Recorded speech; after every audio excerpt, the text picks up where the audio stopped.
Hello, my name is Connor Phillips, and today I will be showing how to play pluses and diamonds.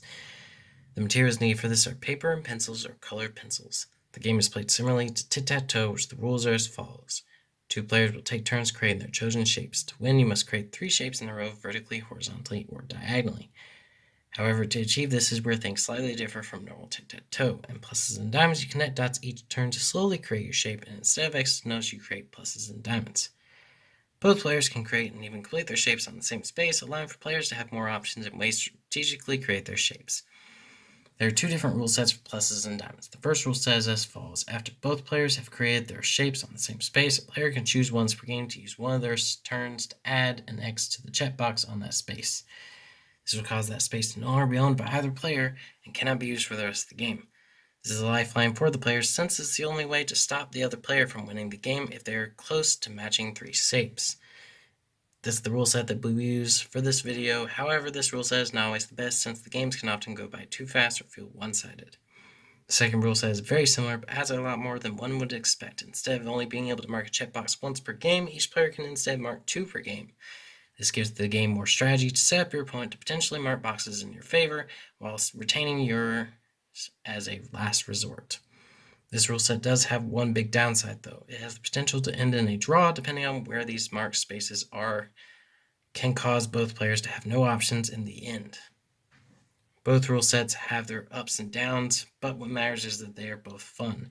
This is why for this video I will be showing off a finished game for both rule sets and a live game for the first rule set played by me and myself since no one is here to play this with me. So, for the first rule set, we have right here. In this rule set, diamonds has 1 currently, as seen right here, diagonally.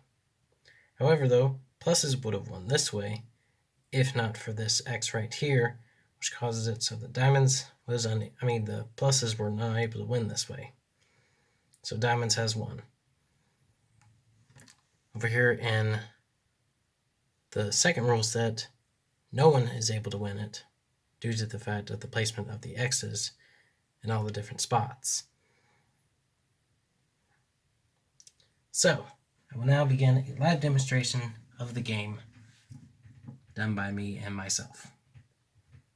So, I'll start by having both players place their shapes in the center, as most players will probably go straight for the center, try and get that space since most of the time it is the best space to obtain.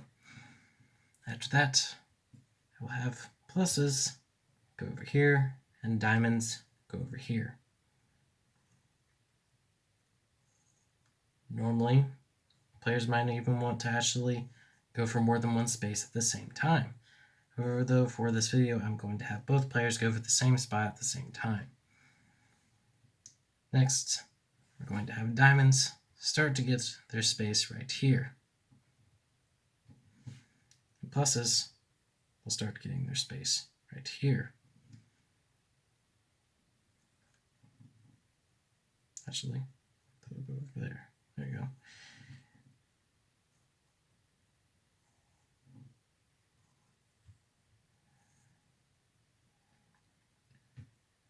And so in this situation, diamonds has 1.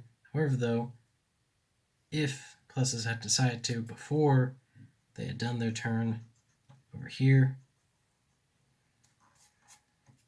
they could have marked the X over here and stopped diamonds from winning the game. And then whenever they finish this, they wouldn't have been able to win. At this point, then pluses could have continued to try and get their space, and diamonds could have easily continued to try and win. However, though, it would be futile since they didn't claim any of pluses' spaces beforehand, so they aren't able to mark any checkboxes to stop the win. And this is my game of pluses and diamonds. Thank you for watching.